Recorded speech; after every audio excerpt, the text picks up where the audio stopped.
Hey guys, what's happening? What's going on? Welcome back to another video. Welcome back to another vlog. I'm so excited today to bring you a classic unboxing video and a little setup video that I used to do so much. I probably should do like a gear video, like a camera gear 2021, what I use. I need to do a refresh of my desk setup. Talking about desk setup, we do have a new monitor sitting right here, courtesy of BenQ for sending me this. This is the BenQ Designer Monitor. It's the P2725U. I'll leave the exact model name in the description below, so if you want to check it out, you can. BenQ kindly gifted me this, so I thought let's unbox it, get my first impressions of it, quickly plug in the computer, show you some of the features that I found that were really great, and I will probably integrate it with my desk setup video. Without further ado, let me grab the box and let's open it up. Interesting hotkey pack. 1, 2, 3, change brightness and control some settings. Quick start guide, it is what it is. BenQ individual calibration report. This is very nice if that camera can pick up the detailing. The monitor is color calibrated from factory, which is super important, especially when you're editing video, photo, doing graphic design work. Okay, so many things to unpack in here. Backplate, the cables that we might need. This here, whoa, heavy bottom plate. Yo, this is metal. It's very minimal, as you can see here with the logo. That was rubbish. That was absolute rubbish. Up top, I think it is the monitor arm. Does it swivel? It swivels. Made out of metal as well. And it seems to be quite tall. Definitely taller than most monitor arms I've seen in the past. Before I left the screen out, I think the smart idea is to leave it in the polystyrene. So I think it should be quite easy to assemble. There's a little thing here, little screw. You just turn, lock it in place. Be nice, be nice. Let's just clip this in. So it's clipped in, seems very stable, which is good. At the back, the main features I'm looking for, 2 HDMI ports, and there's 2 Thunderbolt ports. One will go into your computer, and one can daisy chain into another monitor. And you can connect 2 monitors to this. So in fact, the most you can have is a 3 monitor setup, and I guess it'll be 4 monitors if you have a laptop and you're working off a laptop, but for me, I'm working off desktop, so 3 of these is the maximum capacity that I can have. 45-degree rotation angle, and it tilts up and down.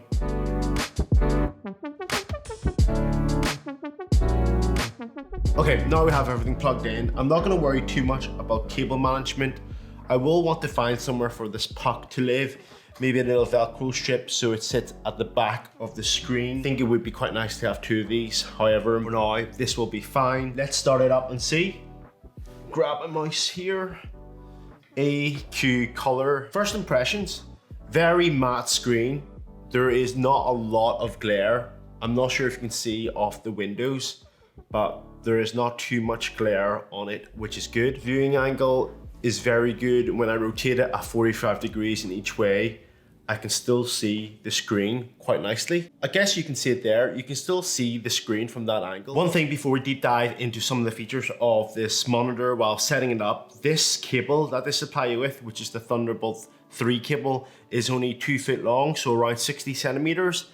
I need a longer cable, so if this was to plug into a laptop or a Mac Mini that's sitting right on the desk, this is perfect. So what I've done is I've installed Display Pilot, which is a software that will read your monitor from your computer, so you can switch it to different modes, which is quite useful. Color modes, sRGB, Display P3, MBIC, and what other one might use, Rec 709, and this low blue light, which I think will be super useful considering we all sit at screens these days, and having a low blue light function so you can protect your eyes a bit more will be great. MBIC is the interesting one. MBIC, it basically emulates what you would see on your MacBook screen and then bring it onto here. So if you do have a laptop sitting beside you, you'll be able to replicate the colors quite well. And with this puck, it's actually quite good. You can have presets for 1, 2, and 3, meaning if you want to do some video editing and you want Rec 709 colors, press number 1, you can preset that into there. And if you want no blue light, you can set that to number 2. you get the gist. 1, 2, and 3. I'll probably have most of mine are sRGB as most of it, and then maybe Rec 709 and P3 will probably be my 3 options that I would be using more often.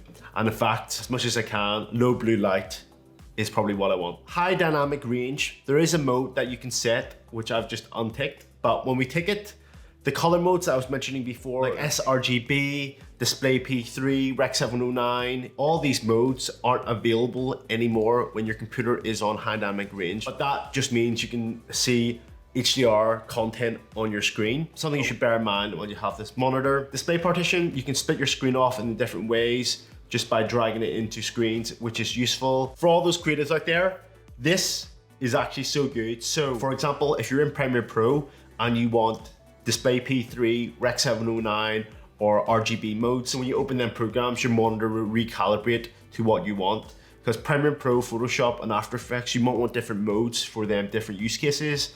When you're on Safari or Google Chrome, you might just want eco or low light or reading modes, meaning you're just browsing online and you don't need them intense colors anymore. Print Assist, I think will be useful for a lot of graphic designers. So I haven't opened InDesign in a long time, so we won't be talking about that. All in all, my first impressions, this is a very nice screen. Being a 27-inch monitor, being 4K UHD, having Visa certified display HDR 400, being color accurate, which is super important. You want your colors to be as good as possible. One last thing, because this is really tall, I wonder if this tilts, which it does. Imagine having a Premiere Pro projects on this and my timeline on another one. That would be phenomenal, but maybe for the future. So as a first impressions, as a creative, as a designer, as a video, as a photo person, I am super happy with this monitor. Banging it in my video here. I hope you guys have had an awesome day. Stay creative, stay awesome, and I'll see you guys in the next video. I'll see you then.